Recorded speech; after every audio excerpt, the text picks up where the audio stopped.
There's an element of transcendence. It's a moment outside of time. You just are there, the moil's there, the baby's there, Hashem is there. It's a very intimidating idea to get a bris. At that point, I was 62 years old. This isn't just a medical procedure. This is a spiritual event, and you can feel it in the room, the seriousness, the tone changes. There's such an electricity, it's such a powerful moment, electric moment. People who are at a bris feel a spiritual awakening. There's always tears. Either the sandak or the person having the circumcision or a family member. Having a bris is definitely one of the most defining moments of a person's life. There is more Jews without a Brit Milah than with. There is about 6 million Jews around the world without a Brit Milah. About 5 million of them are from Russia. Why? Because in Russia, in the time of the Soviet Union, the KGB used to kill the Moalim. This has been part of the history of the Jewish people through economic circumstances, persecution, exiles. Add to that, to historical context of where we're coming from. We're coming from post-Tsarist Russia, Holocaust Europe.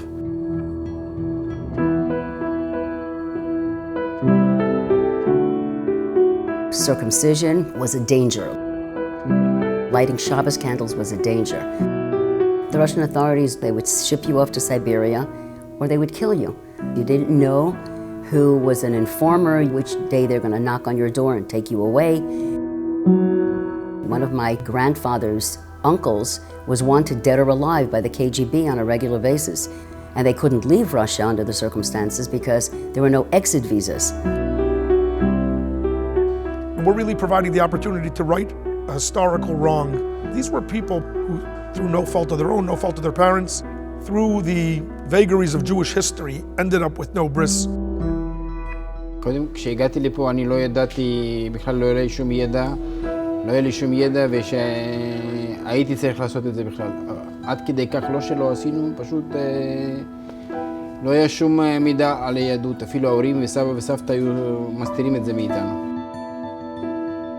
We're talking about people that are not living in the bubble of the Jewish world. Assimilation in America is a major battleground. I grew up in Chicago in a family that was Jewish but never admitted to being Jewish, therefore I barely knew that I was Jewish. It's a very intimidating idea to get a bris. And at that point I was 62 years old. So basically I'd lived my entire life as a non-Jewish person. I didn't know how I was going to be able to afford a bris. I prayed and I prayed and I prayed that everything would be okay and I'd somehow be able to do all of this. I'm extremely grateful. There are people that are there for any and everyone who really need support. Bris is connected to the essence. It's the essential connection between a man and God.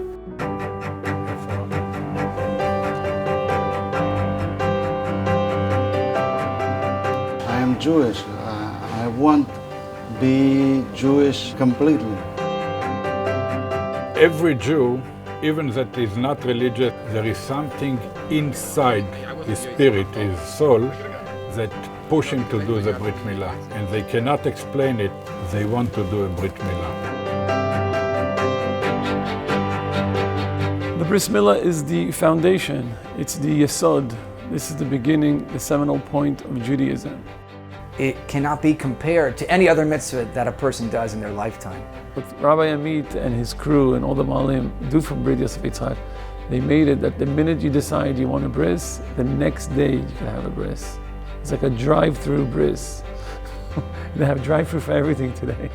banking, marriage. If you want a bris today, literally today, you can get you a bris today in a clean medical atmosphere with a doctor on hand.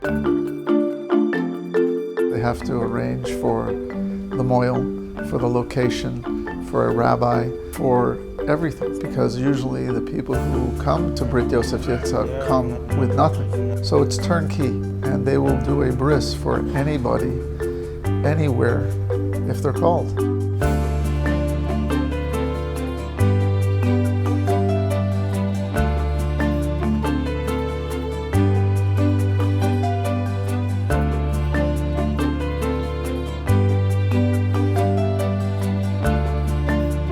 It doesn't matter where he located, in Siberia or in Alaska or in New Zealand. If somebody asks us to do a Brit Milah, immediately we send a moil with a plane with all the equipment.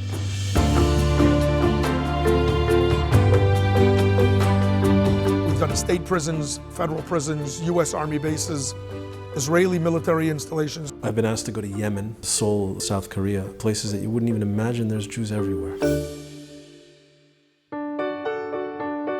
Most of our moilim are volunteers. The sandik is modern Orthodox. The guy getting the bris is from Ukraine. The guy who brought him is a Spanish Jew. The moil is Saber. The other guy assisting is a Lubavitcher. In every single bris, you have this type of world coming together. And we provide the brises free of charge to everybody, Reform, conservative. There is no distinction whatsoever. They look online, or they call their local Chabad rabbi, and they inevitably will direct them to Brit Yosef Yitzhak, who then will call their closest moil, who will then pick up and travel either on a plane or a train or a car or even a ferry to get where they have to be at the right time. And these are guys who will leave their family for like a 3-day Yom Tov, because some Jew in Guatemala needs a bris. They'll pack a few tuna sandwiches, pack a little bag, get on the airplane and come home 6 days later to help one Jew get a bris. And these are people taking off work as a CPA, as the owner of a security company, as a doctor, and forget they don't get paid. These guys pretty much all donate money to the organization. People don't just wake up one morning on a Sunday and say, oh, I'll go have a bris today. There's always a journey of which they've traveled to get to the point, and this is the culmination. Doing this is the most profound, significant, important decision I made in my life. For me, it was a total change in consciousness and perception. I just saw the world in a totally different way. When you have an opportunity to do a mitzvah that's this important, that's this great, that is this impactful, how can you say no? So without Bris Yosef Yitzhak, those people would feel less whole, and the Jewish people would be less whole. I've been in attendance in several of the brisim, and there would never have been a bris had it not been for this organization.